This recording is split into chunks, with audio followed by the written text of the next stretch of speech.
آقائے نامدار علیہ الصلاۃ والسلام کی سیرت طیبہ کے حوالے سے ہم نے اپنی گفتگو کا ترتیب وائز آغاز کیا ہوا ہے، اور ہم پچھلے 2 جمعہ سے دعوت اسلام کی راہ میں پیش آنے والی جو مشکلات تھیں اور شہر مکہ میں جو کفار مکہ اور خصوصاً سرداران قریش نے اسلام کی جس مزاحمت پر اپنی کمر باندھ لی تھی اور مسلمانوں پر اور خود بانی اسلام حضور نبی کریم علیہ الصلاۃ والسلام کی ذات بابرکات پر پہلے لفظی اور پھر بعد ازاں جسمانی تشدد کا آغاز کیا تھا، ہم اس حوالے سے مختلف واقعات کا ذکر کرتے چلے آئے ہیں، اور اسی ظلم و تشدد کے درمیان میں وہ نیک اور سعید روحیں، خوشبخت روحیں جو تمام تر مخالفت کے باوجود بھی جن کے دل اسلام کی طرف کشاکش بڑھے چلے آ رہے تھے اور وہ اسلام کو قبول کر رہے تھے۔ بلکہ سچ بات تو یہ ہے کہ جس قدر ظلم اور تشدد بڑھتا جا رہا تھا تو جو نیک اور سعید روحیں ہیں وہ اتنی اسلام کی طرف کھنچتی چلی آ رہی تھیں، وہ سوچنے پر مجبور ہو رہی تھیں آخر کچھ تو بات ہے کہ ان کی بات کو دبایا جا رہا ہے۔ سوچنے پر آمادہ ہوتے، غور و فکر کرتے، مگر ہر انسان نہیں، وہ کچھ خوش بخت روحیں تھیں جو اس ساری صورتحال کے اندر اسلام کے دامن میں آ رہی تھی۔ اور یہ وہ عرصہ تھا، وقت تھا جب اسلام کے دامن میں اللہ تعالیٰ نے بہت بڑے 2 قابل فخر نام داخل فرمائے، جن میں سے ایک کا نام حضرت امیر حمزہ رضی اللہ تعالیٰ عنہ اور دوسرے حضرت عمر فاروق رضی اللہ تعالیٰ عنہ تھے۔ حضرت امیر حمزہ رضی اللہ تعالیٰ عنہ یہ عمر فاروق سے پہلے مسلمان ہوئے، عمر فاروق رضی اللہ تعالیٰ عنہ ان کے بعد مسلمان ہوئے۔ وہی وجوہات کیا بنی اسلام کے پیچھے، حضرت امیر حمزہ کے اسلام کے پیچھے وہی ظلم اور تشدد کا رویہ۔ ابو جہل جو اب زیادہ جرأت مند ہوتا جا رہا تھا حضور نبی کریم علیہ الصلاۃ والسلام کی مخالفت پر، آقا کو حرم میں نماز پڑھتے ہوئے دیکھا تو جیسے کوئی بندہ پاگل ہو کے چڑھ دوڑتا ہے، میں نے آپ کو منع نہیں کیا تھا، آپ یہاں کیوں آ گئے؟ میں اب ظاہر ہے کہ وہ ایک بدبخت ازلی کافر تھا جو لب و لہجہ بھی اختیار کر رہا تھا، ہم اس کی نقل بھی نہیں کرنا چاہتے۔ جس انداز سے وہ مخاطب ہو رہا تھا، جس لب و لہجے کے اندر وہ سرکار سے بات کر رہا تھا، صرف اس کا ایک احساس آپ کو دلا دیا کہ وہ کس انداز کے ساتھ بات کر رہا ہوگا، اور چلتے چلتے یہاں تک بات پہنچ گئی کہ گالی گلوچ کی نوبت تک وہ بدبخت اتر آیا اور کہا آئندہ میں نے آپ کو یہاں پر دیکھا تو میں پتھر اٹھا کے آپ کا سر کچل دوں گا۔ اور پیر کرم شاہ صاحب رحمۃ اللہ تعالی علیہ نے تو ضیاء النبی میں یہاں تک لکھا کہ اس بدبخت نے جسمانی طور پر بھی تکلیف پہنچائی۔ یہ ضیاء النبی، سیرت ضیاء النبی کے اندر پیر محمد کرم شاہ صاحب الازہری نے لکھی یہ بات کہ وہ اس حد تک پہنچ گیا کہ لفظی کے ساتھ ساتھ جسمن بھی اس نے نبی کریم علیہ الصلاۃ والسلام کو تکلیف پہنچائی۔ اس موقع پر اور تو کوئی نہیں کھڑا تھا وہاں پر۔ یہ صفا والی سائیڈ سے حرم میں جو داخل ہوتے ہیں اس طرف کا ایک واقعہ تھا، علاقہ تھا۔ صفا سے ساتھ ہی ایک گھر تھا اونچی منزل کا، 2 منزلوں والا، عبداللہ بن جدان کا۔ ان کی لونڈی اوپر کھڑکی سے کھڑی ساری صورتحال دیکھ رہی تھی۔ وہ دل سے مسلمان ہو چکی تھی، لونڈیوں کو ہمت اور جرأت تو نہیں ہوتی تھی اپنے مالکوں کے سامنے بات کرنے کی، مگر یہ سارا منظر دیکھ کر اس کا دل کٹ کے رہ گیا کہ دیکھو یہ کس طرح سے بے دردی کے ساتھ سرکار کے ساتھ پیش آ رہا ہے، اور حضور نبی کریم علیہ الصلاۃ والسلام نے ایک جملہ بھی جواب میں منہ سے ادا نہیں فرمایا، خاموش کھڑے رہے، چونکہ اللہ کا حکم تھا کہ حبیب کریم وَأَعْرِضْ عَنِ الْمُشْرِكِينَ، آپ ان مشرکوں سے ان کو نظر انداز کریں۔ سرکار اللہ کا حکم حضور کو یہ تھا، آپ ان سے منہ پھیر لیجئے، ان کو نظر انداز کیجئے، ان کی باتوں پر صبر اور تحمل کا معاملہ فرمائیں، یہ حکم تھا اس وقت مکہ کے اندر صحابہ کرام کو. اور وہ لوگ جنہوں نے فقہ و سیرہ پہ کام کیا، ایک ہے سیرت اور ایک ہے فقہ و سیرت، یعنی سیرت کا پیغام کیا ہے، سیرت کے اندر سبق کیا ہے. انہوں نے یہ لکھا کہ مکی دور کے اندر ظلم کو سہا جا رہا تھا مگر ظالم کو جواب نہیں دیا جا رہا تھا. وجہ اس کی یہ تھی کہ وہ جو کافر تھے وہ اکثریت میں تھے، اور ایک اکثریتی طبقہ جو آپ کا مخالف ہے، اگر آپ وہاں پر ظلم کرنے والے کو جواب سے جواب دینا شروع کر دیں گے، مار کا جواب مار سے اور گالی کا جواب گالی سے، تو معاشرہ کفر پہ اڑا رہے گا. لیکن اگر آپ اس ظلم کے مقابلے میں صبر اختیار کریں گے تو بولنے والے کم ہوتے ہیں، چپ رہ کر حالات کو دیکھنے والے زیادہ ہوتے ہیں، جسے خاموش اکثریت کہتے ہیں. خاموش اکثریت کے دل پر جب وہ دیکھتی ہے کہ فلاں بندے پر مسلسل ظلم ہو رہا ہے اور وہ آگے سے جواب بھی نہیں دے رہا، تو ہمدردی پیدا ہوتی ہے ان کے دلوں میں. اللہ یہ چاہتا تھا کہ مسلمانوں پر، اب مسلمان چاہتے، حضرت بلال پہ ظلم ہو رہا تھا، امیہ بن خلف ان کے اوپر ظلم کر رہا تھا، وہ چاہتے تو حملہ کر دیتے، خود بھی مر جاتے، اس کو بھی مار دیتے، مگر اس کے مقابل، اس کے جواب میں کیا ہوتا، کفر سارا اکٹھا ہو کے کھڑا ہو جاتا اور مسلمانوں کی ساری طاقت کو وہی ختم کر کے ان کو قتل کر دیتا وہاں پر. تو یہ وہ حکمتیں تھیں کہ صبر کا دامن تھامنے کا حکم تھا مگر حد سے آگے بڑھ کر جواب دینے کا حکم نہیں تھا. عبداللہ بن جدعان کی لونڈی یہ سارا منظر دیکھ رہی تھی. اسی اثناء میں حضرت امیر حمزہ رضی اللہ تعالیٰ عنہ جو اپنے پہاڑی اور ریگستانی سائڈ سے شکار کر کے واپس آ رہے تھے. امیر حمزہ رضی اللہ تعالیٰ عنہ حضور کے چچاؤں میں سے تھے اور عمر کے اعتبار سے حضور نبی کریم علیہ الصلوۃ والسلام سے 2-4 سال کا فرق تھا، ہم عمر تھے. مگر طبیعت وہ تھی، شکاری بندہ ہے، مہینہ مہینہ نکل گئے باہر، خیمے لگائے رکھے، شکار کرتے رہے، وہی جنگلوں میں رہے، پہاڑوں میں رہے، توجہ ہی نہیں کی کہ ہو کیا رہا ہے مکہ کے اندر، کبھی دھیان ہی نہیں دیا. مزاج اس طرح کا تھا ہی نہیں کہ یہاں کیا باتیں ہو رہی ہیں، کون کیا کر رہا ہے.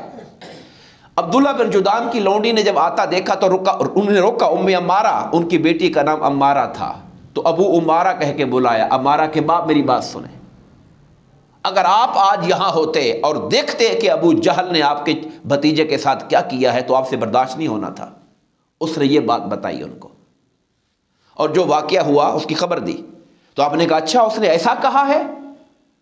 ابو جہل کی مجال ہے کہ اس نے میرے بھتیجے کے بارے میں ایسی باتیں کی، ان کے ساتھ اس لب و لہجے سے بولا. ایک چچا کی جو غیرت تھی وہ جاگ پڑی، میرے بھتیجے کے ساتھ یہ کیا، کہاں ہے وہ؟ انہوں نے کہا وہ ادھر بیٹھا ہوگا حرم کے اندر، لوگوں کو اپنا قصہ سنا رہا ہوگا کہ آج میں نے یوں کر دیا، آج میں نے یوں کر دیا، ڈینگے مار رہا ہوگا بیٹھ کر. امیر حمزہ رضی اللہ تعالیٰ عنہ اپنی سواری پر سوار حرم کی طرف، ظاہر چہرے کے رنگ پہ جلال آیا ہوا ہے. لوگوں نے دیکھا کہ آج حمزہ جو ہیں وہ ان کے بارے میں مشہور تھا کہ شیر کا شکاری ہے حضرت امیر حمزہ، اور قریش میں جو تگڑے لوگ ہوتے ہیں ان میں ٹاپ آف دی لسٹ پہ تھے، پہلوانی میں، طاقت میں، جرت میں، بہادری میں. کوئی ان کے سامنے آنے کی جرت نہیں کرتا تھا. تو ابو جہل کو دیکھا کہ بیٹھا ہوا ہے اپنے قریشی سرداروں کے ساتھ اور واقعہ بیان کر رہے، وہاں پہنچے اور بغیر کوئی بات کیے اپنی ہاتھ میں جو کمان تھی وہ اٹھا کے اس کے سر پہ ماری، اور اتنے زور سے ماری کہ سر پھٹ گیا اور خون نکلنا شروع ہو گیا. اس کا جو قبیلہ بنو مخزوم تھا اس کے بندے اٹھے کہ حمزہ کو پکڑیں اور اس کو سزا دیں یا اس کے ساتھ لڑیں. ابو جہل بولا چھوڑ دو، ابو امارہ کو کچھ نہ کہو، میں نے اس کے بھتیجے کو آج واقعتاً بڑی سخت باتیں کی ہیں، چھوڑ دیں ان کو. آپ اس نے خود سے ہی لڑائی کو مزید نہیں بڑھنے دیا اور روک دیا. اب کفار مکہ میں یہ ہلچل مچ گئی کہ لگتا ہے کہ امیر حمزہ بھی مسلمان ہو گئے ہیں. ادھر حضرت امیر حمزہ رضی اللہ تعالیٰ عنہ نے یہ جو عمل کیا تھا فوری طور پر یہ ریئیکشن تھا اپنے تعلق کا، خاندان کا، رشتہ داری کا. ابھی دین اور اسلام دل کے اندر نہیں آیا تھا. جا کے حضور نبی کریم کو پہنچے پاس، کہا بھتیجے مجھے پتہ چلا تھا ابو جہل نے یوں کہا ہے، میں ابھی حرم میں اس سے آپ کا بدلہ لے کر آ رہا ہوں، میں نے اس کو جا کے مارا، اس کا خون نکال دیا اس کا. سرکار دو عالم نے سر اٹھا کے دیکھا، کہا چچا ایسی باتوں سے میں خوش نہیں ہوتا، اس کو مارا ہے، اس کو زخمی کر دیا، ایسی باتوں سے میں خوش نہیں ہوتا. تو کہا کب خوش ہوتے ہو؟ کہا میں تب خوش ہوں گا جب آپ خدا واحد پر ایمان لاؤ گے. بس مقدر جوش میں تھا، اسی لمحے کا اشہد ان لا الہ الا اللہ واشہد ان محمد رسول اللہ، دامن اسلام میں داخل ہو گئے۔ ادھر معاملہ حضرت عمر فاروق رضی اللہ تعالیٰ عنہ کا یہ تھا کہ وہ بھی عالم کفر کے اندر بڑے ڈٹے ہوئے تھے اپنے کفر کے اوپر، اور اسلام کی ہر اٹھنے والی دعوت کو اور ہر ہونے والے مسلمان فرد کو خوب تشدد کرتے تھے، مارتے تھے۔ عمر فاروق رضی اللہ تعالیٰ عنہ بھی مکہ کے جو چند پڑھے لکھے لوگ تھے اور جو چند بڑے صاحب جلال، طاقت والے، بڑے مرتبے والے، جن کا بڑا اثر رسوخ ہے، جن کا لوگوں پر بڑی ایک دھاک بیٹھی ہوئی تھی، ان لوگوں میں سے تھے، اور باقاعدہ پہلوانی کرتے تھے۔ سالانہ جو میلہ ہوتا تھا اس میلے پر باقاعدہ پہلوانی میں حصہ لیتے تھے، اور ان کے مقابلے میں پہلوان نہیں آتے تھے۔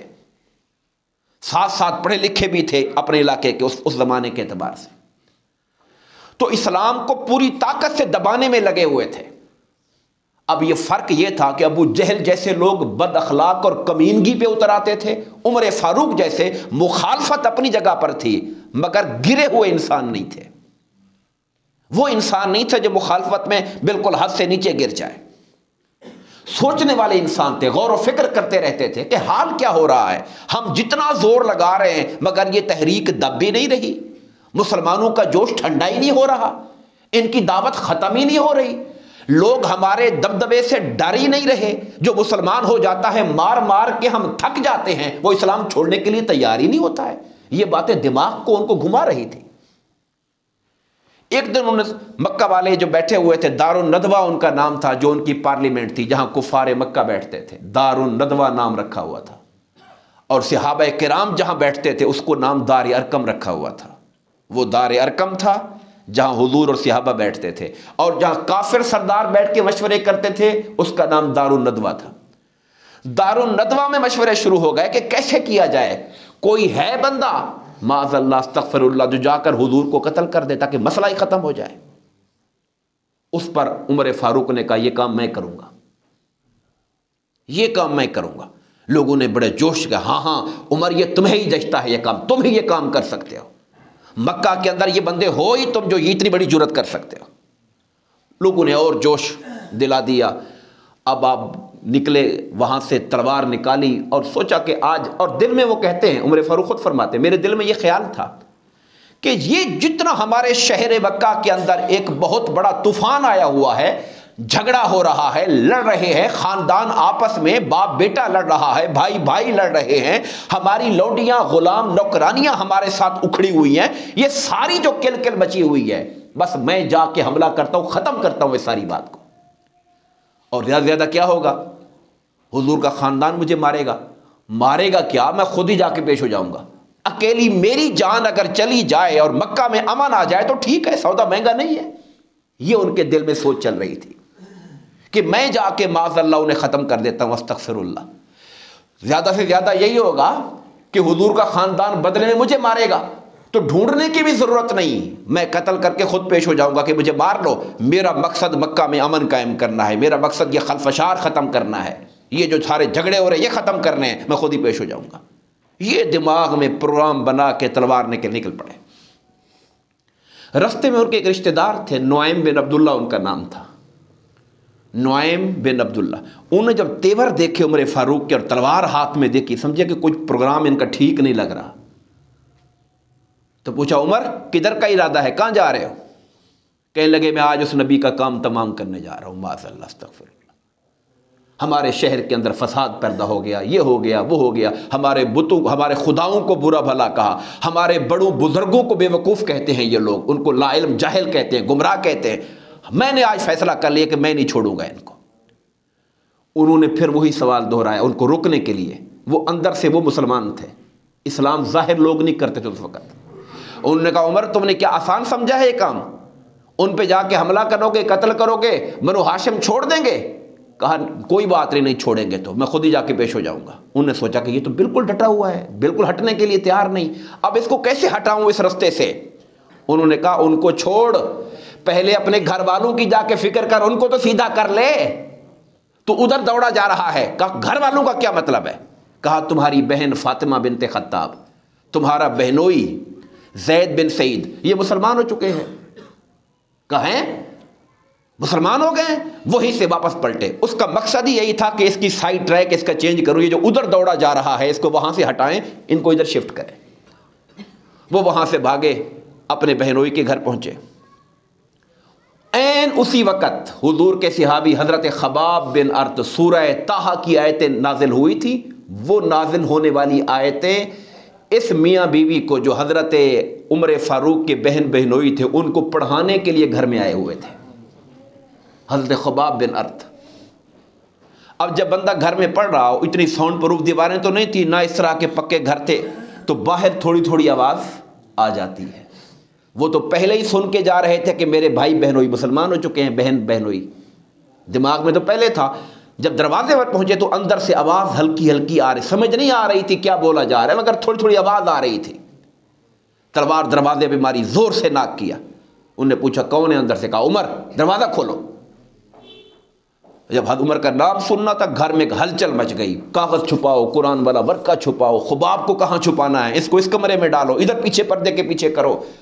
انہیں پتا تھا کہ عمر نے دیکھ لیا، حضرت عمر کی اسلام دشمنی سے واقف تھے، جانتے تھے کہ کتنے بڑے دشمن ہیں یہ۔ انہوں نے دیکھ لیا ہم تو بہن بہنوئی ہیں، خباب کی خیر نہیں ہے، ان کو مار ڈالیں گے اور ہمارا بھی حشر کریں گے۔ چھپا چھپو کے سب کو دروازہ کھولا تو آتے ہی پوچھتے ہیں یہ بھن بھن کی آواز آ رہی تھی، کیا پڑھ رہے تھے تم لوگ؟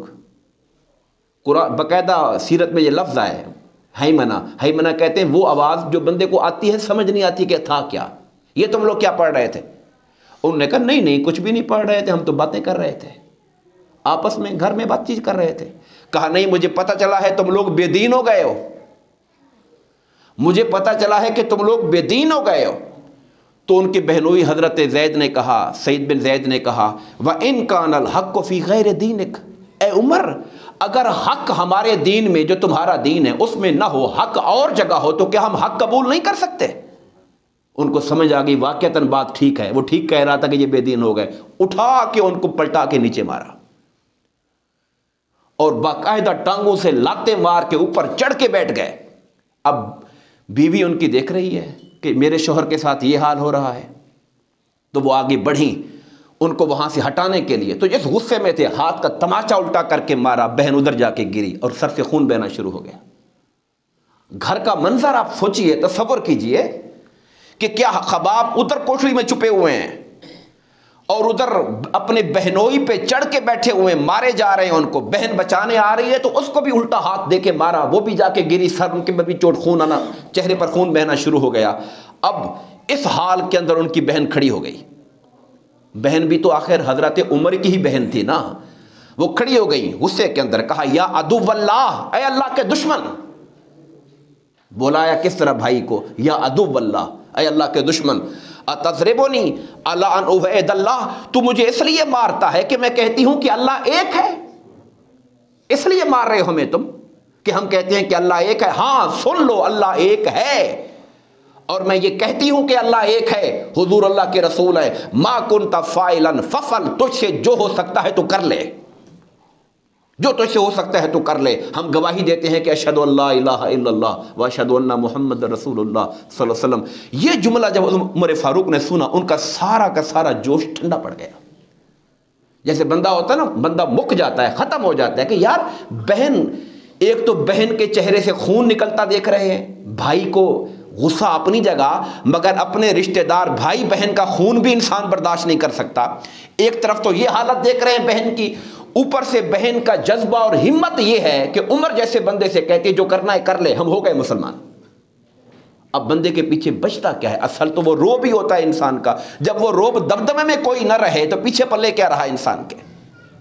تو ہل گئے سوچ کر کہ ان میں اتنی جرت آ کہاں سے گئی؟ ایک تو عورت ذات، اور عورت ہو کر مرد کے سامنے اس طرح کھلم کھلا کہتی ہے جو کرنا ہے کر لو، ہم ہو گئے مسلمان۔ تو ایک دفعہ جیسے بندہ ہل کے رہ جاتا ہے، گھوم جاتا ہے، تو اتر آئے اپنے بھائی سے، بہنوئی کو چھوڑ دیا، کھڑے ہو گئے اور کہنے لگے اچھا وہ اب یہ جو گھر میں جھگڑا ہو رہا تھا، وہ جو کاغذ انہوں نے قرآن کا چھپایا ہوا تھا تکیے کے نیچے، وہ آگے ظاہر ہو گیا۔ اس پہ جب نظر پڑی کہ مجھے دکھاؤ یہ کیا ہے۔ اب اس کو بہن چھپا رہی ہے، کہنے لگے مجھے دکھاؤ تو صحیح کیا ہے. قد وقعت فی قلبی ما تقول، الفاظ ہیں ان کے، تمہاری باتیں میرے دل میں کھپ گئی ہیں، مجھے دکھاؤ تو صحیح ہے کیا. ان کا خیال تھا کہ شاید کہیں قرآنی آیتیں ہیں ان کی کوئی توہین ہی نہ کر دیں، پھاڑ کے ہی نہ پھینک دیں، غصے میں یہ نہ کر دیں. بہن دے نہیں رہی تھی تو کہا قد وقعت فی قلبی ما تقول، تیری باتیں میرے دل میں اثر کر رہی ہیں، تو دکھا یہ کیا ہے. انہوں نے اپنے شوہر کو آنکھوں میں دیکھا کہ دے دیں، تو انہوں نے جواب دیا فاطمہ نے کہ یہ قرآن کی آیتیں ہیں. فَإِنَّكَ رِجْسٌ، تو ناپاک ہے، جا کے پہلے غسل کر پھر تجھے دیں گے ہم. عمر فاروق رضی اللہ تعالیٰ عنہ، اب ظاہر دل آمادہ ہو چکا ہے، تیار ہو چکا ہے، جا کے غسل کرتے ہیں اور آگے کہتے ہیں اچھا مجھے دیں.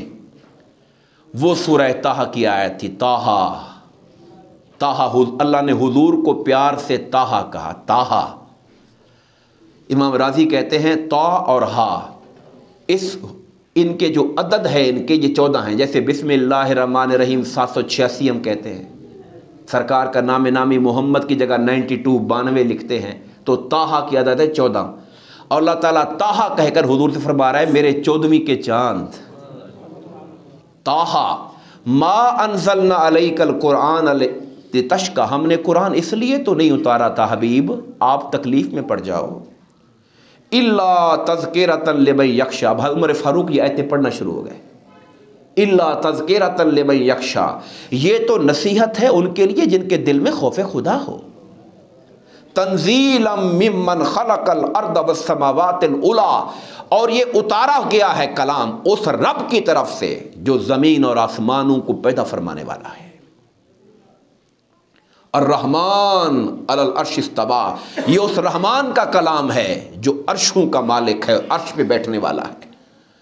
لہو ما فی السماوات وما فی الارض وما بینہما وما تحت الثری، اور آسمانوں میں جو کچھ ہے، زمینوں میں جو کچھ ہے، آسمان زمین کے درمیان جو کچھ ہے، زمین کی تہ تک جو کچھ ہے، ہر چیز کا تنہا مالک وہ اللہ ہے. یہ اس کا کلام ہے. یہ اب یہ قرآن پڑھتے جا رہے ہیں اور آپ سمجھ سکتے ہیں کہ قرآن پڑھنے پر ان کو جو قرآن کی زبان کو سمجھنے والے تھے ان کے دل پر اثر ہو رہا ہے. وَإِن تَجْهَرْ بِالْقَوْلِ فَإِنَّهُ يَعْلَمُ السِّرَّ وَأَخْفَى، اگر تم اونچی آواز سے اللہ کو پکارو وہ تو سنتا ہی سنتا ہے، بلکہ وہ ہے جو دلوں کی خفیہ سے خفیہ باتیں بھی سنتا ہے. اللہ لا الہ الا ہوا، وہ اللہ ہے جس کے سوا کوئی لائق عبادت نہیں. لہ الاسماء الحسنی، اچھے نام اچھی چیزیں ساری میرے اللہ کی ہیں. اب جب یہاں تک سنا پڑھا انہوں نے، فعظمت فی صدرہ، ان کے دل میں قرآن کی عظمت آ گئی. کہنے لگے فقال من ھذا فرت قریش، قریش اس کلام سے بھاگ رہے ہیں. اب ان کے منہ سے جملہ نکلا قریش اس کلام سے بھاگ رہے ہیں، اس میں ایسی کون سی بات ہے، اس قرآن سے بھاگ رہے ہیں. پھر آگے پڑھنا شروع کر دیا. اننی انا اللہ، بے شک میں اللہ ہوں. اللہ پاک فرما رہے ہیں قرآن میں اننی انا اللہ، میں اللہ ہوں. لا الہ الا انا، میرے سوا کوئی عبادت کے لائق نہیں. فاعبدنی، اے میرے بندے میری عبادت کر. واقم الصلاۃ لذکری، میری یاد کے لیے نماز پڑھا کر. ان الساعۃ آتیۃ، قیامت کا دن آنے والا ہے. اکاد اخفیھا، میں نے چھپا کے رکھا ہے اس کو. لتجزا کل نفس بما تسعی، جس دن میں ہر شخص کو اس کی کوشش کا بدلہ دوں گا جس نے دنیا میں کوشش کی اچھی بری. فلا یصدنک عنہا من لا یؤمن بہا، تو جو کافر ہے وہ تجھے اس اللہ کی راہ سے روک نہ دے. واتبع ہوا، خواہش کی پیروی کرنے والا. فتردہ، برباد کر دے گا تم کو کافروں کی صحبت. جب یہاں تک انہوں نے پڑھی قرآن کی آیتیں تو کہ منہ سے جملہ نکلا ینبغی لمن یقول ھذا اللہ یعبد معہ غیرہ، اس کلام کو بولنے والا جو رب ہے وہ حق رکھتا ہے کہ عبادت اسی کی کرنی چاہیے. صرف یہ جو اس کلام کا مالک ہے نا، جو یہ باتیں کر رہا ہے، صرف وہی حقدار ہے کہ بات اس کی ہونی چاہیے. دلونی علی محمد، لے چلو مجھے محمد کے پاس صلی اللہ علیہ وسلم. اب جب یہ منظر یہاں تک پہنچا، خباب بن ارد جو چھپے ہوئے تھے وہ باہر آ گئے. دیکھ لیا کہ اب حالات وہ چینج ہو گئے، وہ والی بات نہیں رہی. باہر آ گئے اور کہنے لگے عمر تجھے مبارک ہو. ابھی وہ صرف کہہ رہے تھے کہ حضور کے پاس لے چلو. ہاں خباب کہتے عمر تجھے مبارک ہو. کہا کس بات کی مبارک؟ کہا میں نے حضور کو کل یہ دعا کرتے سنا تھا، خمیس والے دن، جمعرات والے دن میں نے یہ دعا کرتے سنا تھا. اللہم اعز الاسلام بأحب هذین الرجلین الیک بأبی جہل و بعمر بن الخطاب. اے اللہ، ابو جہل جس کا نام تھا عمر بن حشام، اصل نام تھا عمر بن حشام، عمر بن حشام اور عمر بن خطاب میں سے مولا جو تجھے زیادہ اچھا لگتا ہے اس کے ذریعے اسلام کو طاقت عطا فرما دے. اور مجھے لگتا ہے کہ اللہ کو تو زیادہ اچھا لگتا ہے. اللہ تجھے توفیق دے رہا ہے، میں تجھے مبارک دے رہا ہوں. عمر فاروق بعد میں کہتے ہیں کہ یہ جملہ میں نے ایک دن پہلے ہی سنا تھا. جب عبداللہ بن مسعود گزر رہے تھے، ابو جہل اور میں اکٹھے جا رہے تھے. عبداللہ بن مسعود آگے آئے، وہ مسلمان تھے. ابو جہل نے ان کو ایسے پاؤں کی ہاتھ کی کوہنی مار کے نیچے گرا دیا، اور میں نے ہاتھ دے کے اس کو اٹھایا. دونوں کافر تھے. ابو جہل بھی اس وقت کافر تھا، کفر پر ہی مرا. عمر فاروق بھی اس وقت کافر تھے. مگر طرز عمل کیا تھا؟ ابو جہل کی اکڑ کیا تھی؟ مسلمان نوجوان آتے دیکھا، اس کو ایسے کر کے نیچے گرا دیا. عمر فاروق بھی کافر ہیں مگر ہاتھ دے کر اس کو کھڑا کر کے اٹھا دیا. تب عبداللہ بن مسعود نے کہا تھا خدا کو اللہ کرے تو زیادہ پسند آ جائے. تو کہتے ہیں یہ جملہ میں نے تب سن لیا تھا مگر مجھے سمجھ نہیں آئی تھی کہ آگے پیچھے بات کیا ہے، یہ معاملہ کہاں، یہ مجھے کیوں کہہ رہا ہے کہ اللہ کو زیادہ پسند تو ہوگا. وہ حضور کی دعا کی وجہ سے کہہ رہے تھے کہ یا اللہ جو تجھے زیادہ پسند ہے ان دو میں سے. اب پورے مکہ میں ان دو کی کوئی شان تو ہوگی نا کہ حضور مانگ رہے ہیں کہ یا اللہ ان میں سے جو زیادہ تجھے اچھا لگتا ہے اس کے ذریعے اسلام کو طاقت دے. اس لیے کہتے ہیں سارے صحابہ حضور کے مرید تھے. عمر فاروق مراد رسول تھے. حضور نے مانگا تھا ان کو اللہ سے جو تجھے زیادہ پسند ہے. اب وہ کہہ رہے ہیں مجھے لے چلیں حضور کے پاس. اب حضرت خباب اور ان کے بہنوئی دونوں لے کر حضور کی طرف لے کے چلتے ہیں. آقا نامدار دار ارقم میں ہے. عمر فاروق اسی حال میں ہے، وہی لباس، وہی تلوار ہاتھ میں ہے، اور چل پڑے ان کے ساتھ. وہاں جا کے دروازہ ناک کیا تو لوگوں نے دروازہ ایسے نہیں کھولتے تھے، پتہ نہیں کون آیا. مسلمانوں کے لیے وہ خوف کا دور تھا. کھڑکیوں سے جھانک کے دیکھا، نظر پڑی عمر آیا ہوا ہے، تلوار ہاتھ میں ہے. خوف زدہ صحابہ کرام پیچھے پیچھے ہو گئے. امیر حمزہ رضی اللہ تعالیٰ موجود تھے. دیکھا کہ لوگ ڈر رہے ہیں، پوچھا کیا بات ہے؟ کہنے لگے عمر آیا ہوا ہے تلوار ہاتھ میں لے کر. اب امیر حمزہ بھی تو شیر تھے اللہ کے. کہا کوئی بات نہیں، آنے دو، اچھے ارادے سے آیا ہے تو بھائی ہے، غلط ارادہ لے کر آیا ہے، اسی کی تلوار سے سر قلم کر دوں گا اس کا میں. اب حضور نبی کریم علیہ جب دروازہ کھولا گیا، صحابہ کرام نے ان کو کندھوں سے پکڑ لیا، ایسا نہ ہو کہ کوئی حملہ ہی کر دے، نقصان ہی نہ کر دے. آقا نامدار کی نگاہ پڑی، حضور نے کہا چھوڑ دو ان کو، آنے دو. قریب آئے تو حضور نے ان کے کپڑے کو، قمیض کو پکڑا. کہا عمر کس لیے آئے ہو؟ کیا ابھی وقت نہیں آیا کہ تم حق کو قبول کرو؟ کیا تم تب قبول کرو گے جب اللہ کا عذاب آئے گا؟ کہے نہیں یا رسول اللہ، میں اسلام قبول کرنے کے لیے آیا ہوا. یہ جملہ کہنا تھا کہ حضور کی زبان سے اللہ اکبر، اللہ اکبر کی آواز بلند ہوئی، اور آقا کی زبان سے اللہ اکبر کو سن کر صحابہ کرام نے اس قدر زور سے اللہ اکبر کی آوازیں لگائیں کہ کوہ صفا سے پرے گھر تھا اور حرم میں بیٹھے ہوئے کافر میرے مصطفیٰ کے صحابہ کی تکبیروں کو سن رہے تھے بیٹھ کر. عمر فاروق کا اسلام ایسے مسلمانوں کو جوش دے گیا تھا. اب یہ دو مکہ کے ہیرے تھے، امیر حمزہ رضی اللہ تعالیٰ عنہ اور عمر فاروق رضی اللہ تعالیٰ عنہ، جو اللہ نے حضور کی جھولی میں ڈال دیے تھے. وقت ختم ہو رہا ہے، میں اپنی بات کو اسی پر سمیٹتا ہوں. ایک جملہ کہنا چاہتا ہوں. انہوں نے کہا یا رسول اللہ، میرے ماں باپ آپ پہ قربان ہو جائیں، خدا کی قسم جس مجلس میں بیٹھ کر میں کفر کی باتیں کرتا تھا، کفر کی حمایتیں کرتا تھا، ہر اس مجلس میں جا کر میں اسلام کا اعلان کر کے آؤں گا. اب جو جرت والا بندہ ہوتا ہے، وہ اگر کفر میں جرت والے تھے تو اسلام میں بھی جرت والے تھے. مانگا ہی اس لیے گیا تھا تاکہ اسلام کا اعلانیہ اعلان ہو سکے. مانگا ہی حضور نے اس لیے تھا ان کو. تو پہلا جملہ کہہ رہے ہیں، پہلے میں جہاں جہاں بیٹھ کر اسلام کے بارے میں کفر کی حمایت کرتا تھا، آج میں ہر اس جگہ، ہر اس خیمے میں جا کر کہہ کے آؤں گا میں مسلمان ہو گیا ہوں. ابو جہل کے دروازے پر پہنچے. ابو جہل ان کا ماموں لگتا تھا، رشتے میں ماموں لگتا تھا. دروازہ کھٹکھٹایا، بیٹے مرحبا مرحبا، بھتیجا بھانجا آیا. کہا آپ کو پتہ ہے میں مسلمان ہو گیا ہوں. گھر میں کنڈے کھٹکا کے بتا رہے ہیں میں مسلمان ہو گیا ہوں. انہیں دروازہ ٹھا کر کے مارا. کہا تیرا ستیہ ناس ہو جائے تو مسلمان ہو گیا. خیر وقت چونکہ نہیں ہے، اس پہ مزید تفصیلات پہ ہم انشاءاللہ آنے والے جمعہ پر بات کریں گے۔ اللہ تبارک و تعالی ہم سب کو آقا کریم علیہ الصلوۃ والسلام کی سیرت طیبہ کو پڑھنے، سمجھنے اور عمل کی توفیق عطا فرمائے، آمین۔ وما علینا الا البلاغ المبین۔